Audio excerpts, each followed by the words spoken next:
Pernahkah kamu merasa uangmu seperti air yang dituangkan ke dalam bejana retak? Bukan karena kamu tidak bekerja keras, bukan karena pemasukanmu kecil. Justru sebaliknya, angkanya terlihat cukup, bahkan lebih dari cukup. Namun entah bagaimana, di akhir bulan selalu ada perasaan yang sama, kosong. Seolah ada sesuatu yang tak terlihat, diam-diam menarik rezekimu keluar sedikit demi sedikit, sampai yang tersisa hanyalah kebingungan dan kelelahan yang sulit dijelaskan. Banyak orang mengira masalah uang selalu soal matematika, soal kurang disiplin, kurang hemat, kurang strategi. Tapi dalam tradisi kebijaksanaan kuno, uang tidak pernah dipandang sekadar angka. Ia adalah energi yang bergerak. Ia mengikuti pola batin pemiliknya. Ia menempel pada cara seseorang memandang nilai, rasa aman, kehormatan, bahkan luka yang tak pernah sembuh. Dan disitulah rahasia yang jarang dibahas. Kadang yang membuat uang cepat habis bukan pengeluaran besar, melainkan kebocoran tak kasat mata dalam kesadaran kita sendiri. Di balik dompet yang cepat kosong, sering tersembunyi pola yang lebih tua daripada kebiasaan belanja. Pola itu bisa berasal dari rasa takut miskin yang tak pernah disadari, dari dorongan untuk terlihat berhasil, dari jiwa yang lelah lalu mencari pelarian lewat konsumsi, atau dari keyakinan tersembunyi bahwa kita tidak layak menyimpan kelimpahan terlalu lama.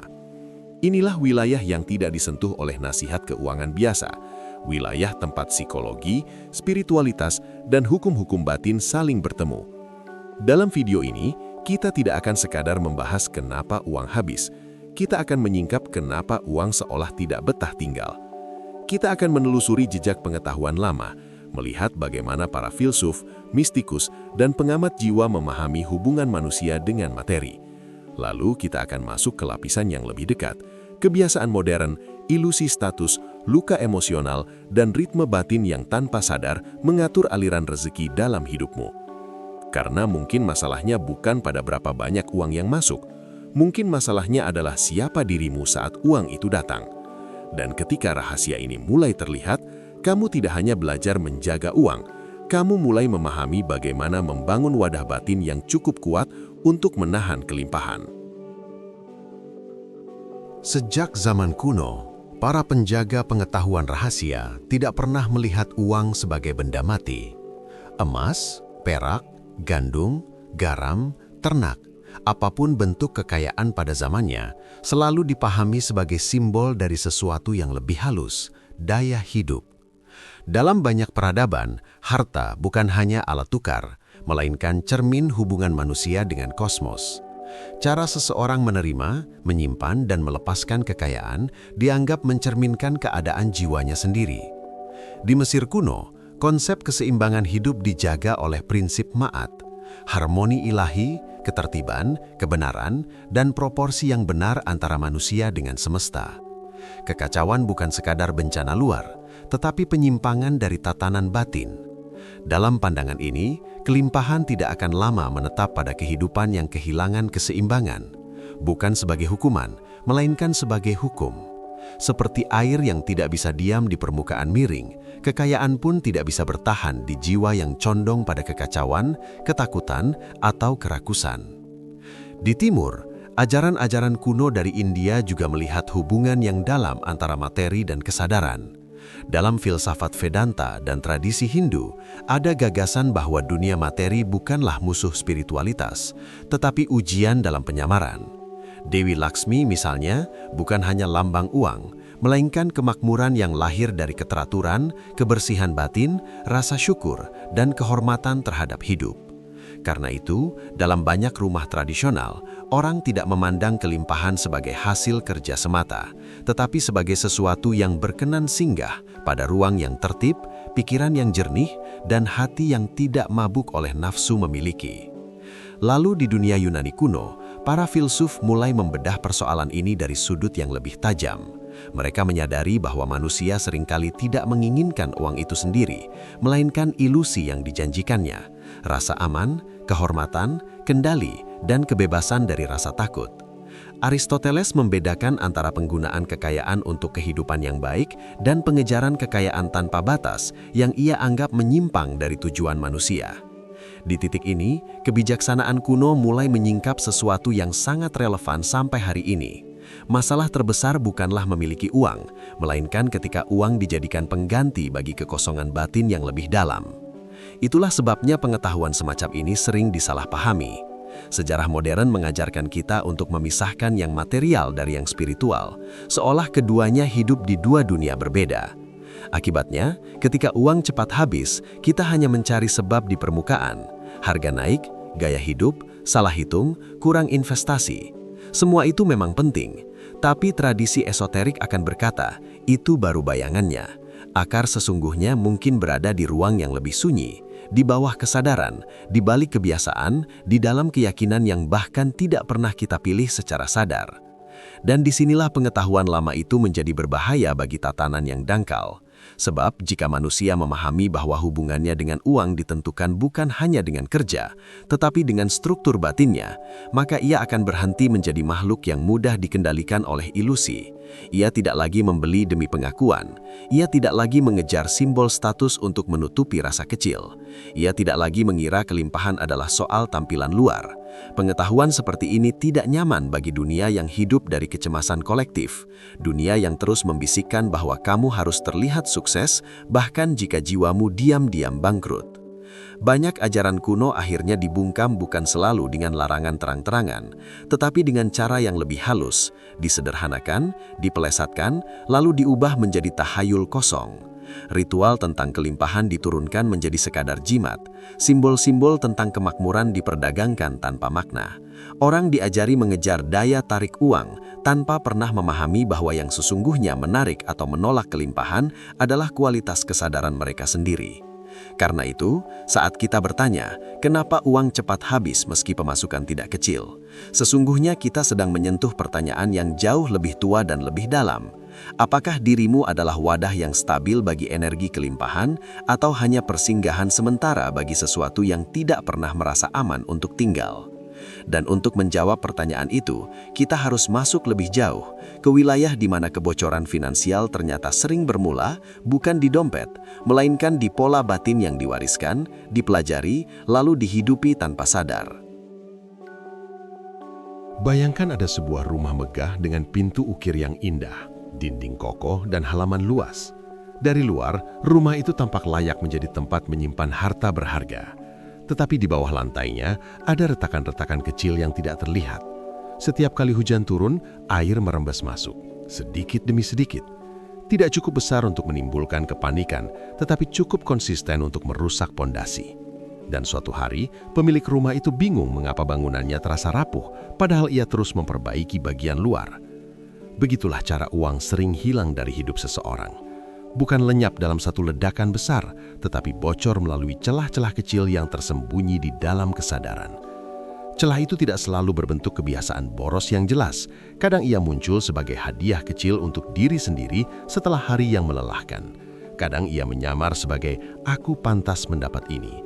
Kadang ia datang dengan wajah yang tampak mulia, membantu terlalu banyak orang demi merasa dibutuhkan, mentraktir demi dihormati, membeli demi menjaga citra bahwa hidup baik-baik saja. Di permukaan semua itu tampak wajar, bahkan manusiawi, tetapi kebijaksanaan esoterik selalu mengajarkan satu hal, yang menentukan arah energi bukan tindakan luarnya, melainkan niat tersembunyinya. Dua orang bisa membeli barang yang sama dengan harga yang sama di hari yang sama, namun getaran batinnya sangat berbeda. Yang satu membeli karena memang membutuhkan alat untuk bertumbuh, yang lain membeli karena ingin menenangkan luka harga diri. Secara kasat mata, transaksi mereka sama, namun secara batin, yang satu sedang memperkuat hidupnya, sementara yang lain sedang memberi makan lubang yang tidak pernah kenyang. Dan disinilah rahasia pertama terungkap. Banyak uang cepat habis bukan karena kebutuhan hidup terlalu besar, tetapi karena kita diam-diam menggunakan uang sebagai obat bius untuk rasa tidak nyaman dalam diri. Rasa cemas dibungkus belanja, rasa sepi dibungkus makan mahal, rasa tidak percaya diri dibungkus barang bermerek, rasa lelah dibungkus transaksi impulsif, rasa tidak aman dibungkus kebutuhan untuk punya cadangan ini itu, meski semuanya tidak benar-benar dipakai. Uang lalu berhenti menjadi alat, ia berubah menjadi penenang, dan ketika uang dipakai untuk menenangkan luka yang tidak disembuhkan, jumlah sebanyak apapun akan terasa kurang. Ini sebabnya ada orang dengan pemasukan sedang tetapi hidupnya stabil dan ada yang penghasilannya besar namun selalu seperti dikejar sesuatu. Secara logika modern ini terdengar aneh, tetapi dalam bahasa batin sangat masuk akal. Orang yang stabil tidak selalu punya lebih banyak uang, ia punya lebih sedikit kebocoran jiwa. Ia tidak terus-menerus memakai materi untuk menambal kekosongan psikologis. Ia tahu kapan cukup. Ia tahu kapan dorongan membeli bukan berasal dari kebutuhan, melainkan dari kegelisahan. Di banyak tradisi spiritual, ini dikenal sebagai ilusi kelaparan batin. Bukan lapar tubuh, melainkan rasa kurang yang terus berbisik, belum cukup, belum aman, belum layak, belum setara dengan orang lain. Suara ini sangat halus, ia jarang terdengar seperti teriakan. Lebih sering ia terdengar sebagai pembenaran yang masuk akal. Aku beli ini supaya lebih produktif. Aku ambil ini mumpung diskon. Aku butuh hiburan, hidup sudah terlalu keras. Aku harus terlihat pantas di lingkungan ini. Aku tidak mau dianggap tertinggal. Semua kalimat itu bisa saja benar, tapi bisa juga menjadi mantra-mantra yang dipakai ego untuk menyembunyikan kegelisahannya. Coba perhatikan, uang paling sering keluar bukan saat kita jernih, tetapi saat batin kita kabur, saat kita lelah, marah, kecewa, iri, kesepian, atau merasa tertinggal. Dalam keadaan seperti itu, daya pembeda melemah. Kita tidak lagi bertanya apakah ini benar-benar bernilai, kita hanya ingin perasaan tidak nyaman itu berhenti. Dan uang, karena sifatnya cepat dan konkret, menjadi alat tercepat untuk menciptakan ilusi kelegaan. Namun kelegaan itu jarang bertahan. Ia seperti menyalakan dupa di ruangan lembab, harumnya menyebar sesaat, tetapi kebusukan di tembok tetap ada. Inilah sebabnya mengapa sebagian orang merasa selalu sudah berhemat, tetapi tetap tidak bisa menahan uang. Mereka memeriksa angka, tetapi tidak memeriksa emosi di balik angka itu. Mereka mengontrol pengeluaran besar, tetapi tidak melihat arus kecil yang terus keluar karena keputusan-keputusan emosional yang tampak sepele. Padahal dalam jangka panjang, keputusan kecil yang dilakukan berulang kali lebih kuat daripada satu pengeluaran besar yang terjadi sesekali. Ada pula kebocoran lain yang lebih sunyi, identitas. Banyak orang tumbuh dengan keyakinan tersembunyi bahwa nilai dirinya harus terlihat, bahwa keberhasilan harus punya bentuk yang bisa dipamerkan, disentuh, dikagumi. Maka begitu pemasukan naik, gaya hidup ikut naik, bukan karena kebutuhan benar-benar berubah, tetapi karena identitas lama menuntut pembuktian. Mereka tidak sedang menikmati hasil kerja, mereka sedang bernegosiasi dengan bayangan masa lalu yang pernah merasa diremehkan. Anak yang dulu merasa miskin ingin terlihat berhasil, remaja yang dulu minder ingin tampil berkelas, orang yang dulu kurang dihargai ingin punya simbol yang membuat dunia mengangguk. Sekali lagi, ini bukan soal salah atau benar, ini soal kesadaran. Karena selama uang dipakai untuk membeli pengakuan, uang akan terus mengalir keluar mengikuti rasa lapar yang tidak punya dasar. Pengakuan dari luar tidak pernah benar-benar menutup luka lama, ia hanya membuat luka itu memakai pakaian yang lebih mahal. Dan yang paling licik dari semuanya adalah kebocoran ini sering terasa seperti kemajuan. Saat pemasukan naik, kita berkata hidup sedang berkembang, padahal belum tentu. Bisa jadi yang berkembang hanyalah kapasitas kita untuk menghabiskan lebih banyak. Bisa jadi bukan kesadaran yang tumbuh, melainkan selera ego yang makin canggih. Dulu pelariannya murah, sekarang pelariannya premium. Dulu validasi dicari lewat hal kecil, sekarang lewat gaya hidup yang lebih elegan. Polanya tetap sama, topengnya saja yang berubah. Maka sebelum kita bertanya bagaimana cara menahan uang, kita perlu berani bertanya sesuatu yang lebih tajam. Saat uang datang ke hidupmu, bagian mana dari dirimu yang pertama kali menyambutnya? Kebijaksanaanmu atau lukamu? Karena jawaban atas pertanyaan itu akan menentukan apakah uang menjadi fondasi atau sekedar lewat sebagai tamu yang singgah sebentar lalu pergi lagi. Sebelum kita masuk ke lebih dalam, saya ingin tahu sesuatu. Tuliskan di kolom komentar, kalian menonton video ini dari kota mana? Saya penasaran, sejauh mana pesan ini berjalan, menembus dinding-dinding rumah, melintasi jalanan, pegunungan, lautan, lalu sampai ke layar kalian malam ini. Coba tulis, kamu menonton dari kota apa, dan di bagian mana dari pembahasan ini kamu mulai merasa, ini seperti sedang membicarakan hidupku. Karena bisa jadi, yang sedang kita bongkar di sini bukan sekedar soal uang. Bisa jadi, kita sedang membuka peta rahasia tentang diri kita sendiri. Sekarang, mari melangkah lebih dalam. Jika pada lapisan pertama kita melihat bahwa uang sering habis karena dipakai untuk menenangkan luka batin, maka pada lapisan kedua, kita akan menemukan sesuatu yang lebih ganjil. Kadang-kadang, uang tidak bertahan bukan karena kita tidak bisa mengelola, tetapi di kedalaman diri kita belum merasa aman untuk memilikinya. Ini paradoks yang jarang dibicarakan. Banyak orang sadar ingin kaya, ingin tenang, ingin punya simpanan, ingin hidup lapang. Tetapi di bawah keinginan sadar itu tersembunyi program yang justru menolak kestabilan. Program itu bisa lahir dari masa kecil, dari cara keluarga memandang uang, dari lingkungan yang menganggap orang berada pasti sombong, dari pengalaman melihat konflik terjadi setiap kali uang hadir, atau dari keyakinan diam-diam bahwa hidup harus selalu sulit agar terasa normal. Lalu terjadilah sabotase yang sangat halus. Seseorang bekerja keras, penghasilannya naik, peluang terbuka, tetapi begitu ada ruang untuk stabil, ia mulai gelisah. Ia tidak nyaman melihat saldo diam, ia tidak tenang saat tidak ada drama. Maka tanpa sadar, ia menciptakan alasan untuk mengurasnya.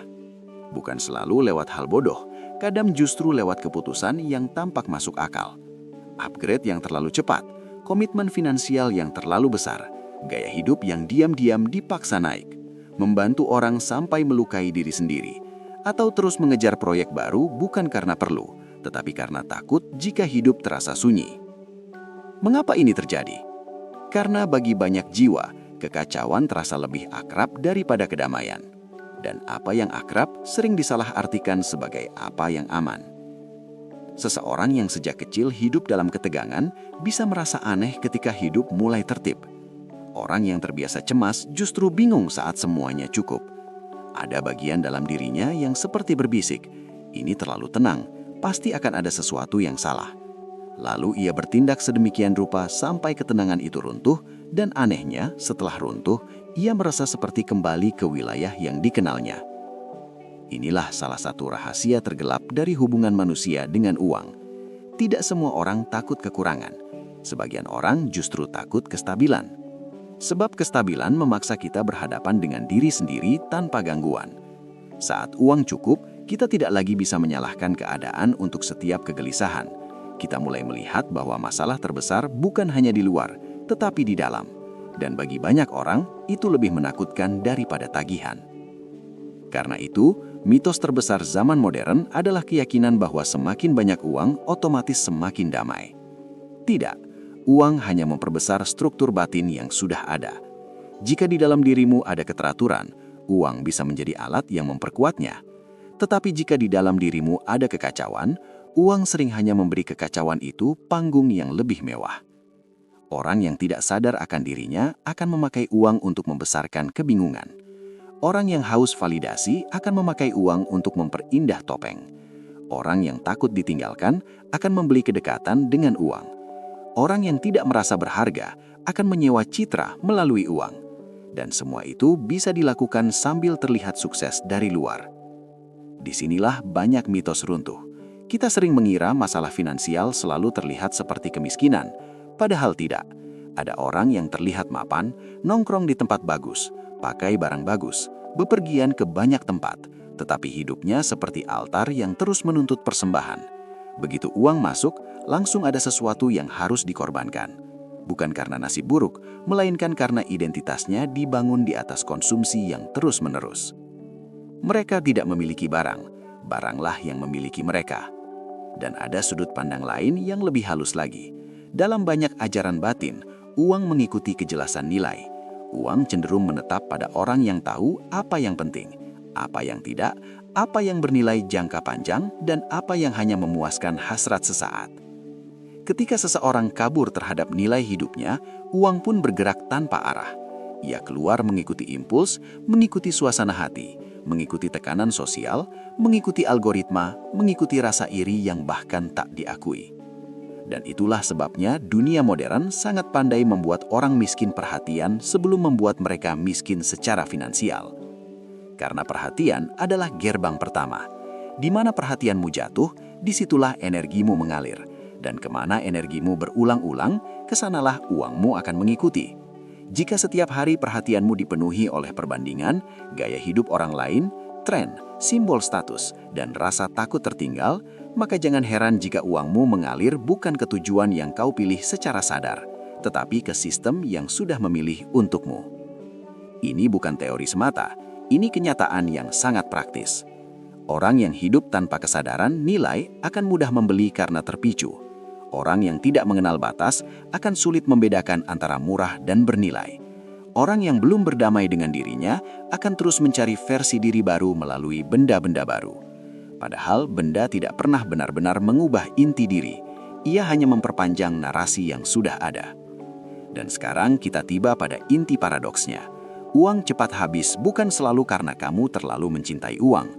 Kadang justru karena kamu memberi uang tugas yang bukan miliknya. Kamu meminta uang membuktikan nilaimu. Kamu meminta uang menenangkan masa lalumu. Kamu meminta uang membeli identitas baru. Kamu meminta uang menutup suara batin yang belum selesai. Padahal uang hanyalah pelayan. Ia bukan tabib. Ia bukan imam. Ia bukan penebus luka. Maka ketika pelayan dipaksa menjalankan tugas suci yang bukan bagiannya, seluruh rumah akan kacau. Maka pertanyaan berikutnya menjadi sangat penting. Jika uang bukan obat untuk luka, lalu bagaimana seharusnya kita membangun hubungan yang benar dengan uang? Bagaimana cara membersihkan kebocoran batin itu tanpa jatuh pada rasa pelit, takut, atau obsesi berlebihan? Di bagian selanjutnya, kita akan masuk ke wilayah yang paling membumi namun juga paling kuat. Praktek-praktek sederhana, ritual kesadaran, dan disiplin batin yang bisa mengubah uang dari tamu gelisah menjadi energi yang mau tinggal lebih lama dalam hidupmu.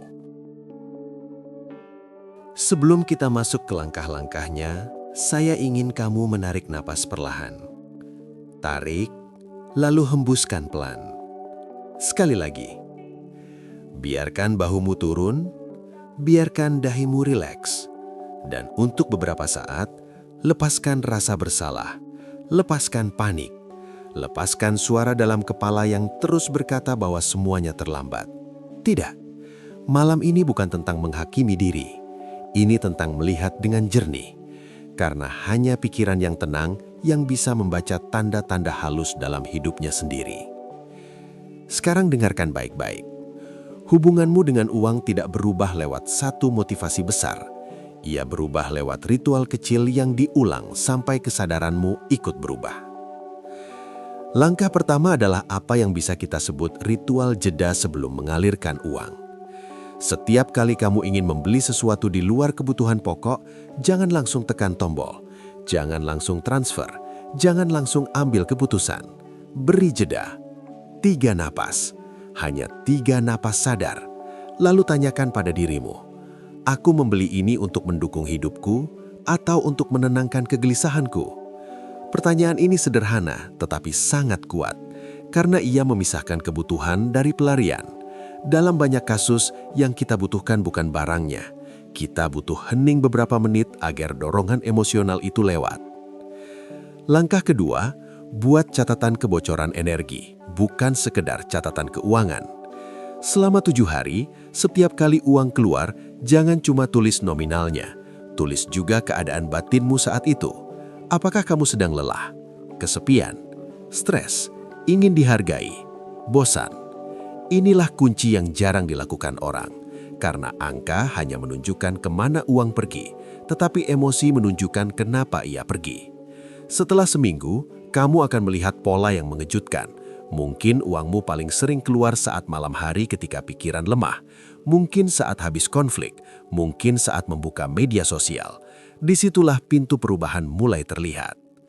Langkah ketiga adalah memulihkan kehormatan terhadap uang. Bukan memuja uang, bukan takut pada uang, tapi memperlakukannya sebagai energi yang harus diarahkan dengan sadar. Saat menerima pemasukan, sekecil atau sebesar apapun, jangan langsung habis dalam pikiran.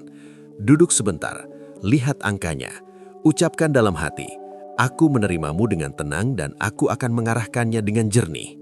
Ini mungkin terdengar sederhana, tetapi secara batin, kamu sedang melatih dirimu untuk tidak menyambut rezeki dengan kepanikan atau kerakusan. Kamu sedang membangun wadah. Lalu sisihkan sebagian kecil, berapapun yang realistis, sebagai uang yang tidak disentuh. Bukan untuk gaya, bukan untuk terlihat disiplin, tetapi sebagai simbol baru di dalam kesadaranmu bahwa tidak semua yang datang harus segera pergi. Bahkan jika jumlahnya kecil, jangan remehkan kekuatan simbol ini, karena yang sedang dilatih bukan sekedar saldo, melainkan identitas baru, identitas seseorang yang mampu menahan, menjaga, dan menghormati kelimpahan. Langkah keempat, kurangi pemicu, bukan hanya pengeluaran. Banyak orang gagal bukan karena tidak niat, tetapi karena setiap hari hidup di tengah godaan yang terus mengaktifkan luka mereka. Jadi jangan cuma berkata, "Aku harus lebih hemat." Itu terlalu lemah. Potong jalurnya. Kurangi paparan yang membuatmu membandingkan hidup. Unfollow hal-hal yang membangkitkan rasa kurang. Hindari belanja saat lelah. Jangan membuat keputusan finansial saat emosimu sedang keruh. Kesadaran tidak cukup kuat jika terus-menerus diseret oleh lingkungan yang bising. Dan yang terakhir, yang paling penting, bangun ritual rasa cukup. Setiap malam, sebelum tidur, sebutkan 3 hal yang sudah cukup dalam hidupmu hari ini. Makanan yang ada, tubuh yang masih bekerja, tagihan yang bisa dibayar, waktu tenang, satu percakapan baik, apapun. Mengapa ini penting? Karena banyak kebocoran finansial lahir dari batin yang terus merasa kurang. Saat rasa cukup mulai hidup di dalam dirimu, dorongan untuk membeli demi menutup lubang batin akan perlahan melemah. Tapi ingat, jangan jatuh ke kesalahan umum. Jangan mengubah semua ini menjadi hukuman. Jangan jadi kaku, takut keluar uang, atau merasa spiritual hanya karena menahan diri. Tujuan dari praktik ini bukan menjadikanmu pelit. Tujuannya adalah membuatmu sadar, supaya setiap rupiah yang keluar benar-benar menjadi keputusan, bukan refleks luka. Karena ketika batinmu tenang, uang tidak lagi mengalir seperti air yang panik mencari celah. Ia mulai bergerak seperti sungai yang tahu arah. Dan dari sanalah kelimpahan yang lebih dewasa mulai lahir. Jadi sekarang kita mulai melihat kebenaran yang selama ini tersembunyi di balik angka-angka.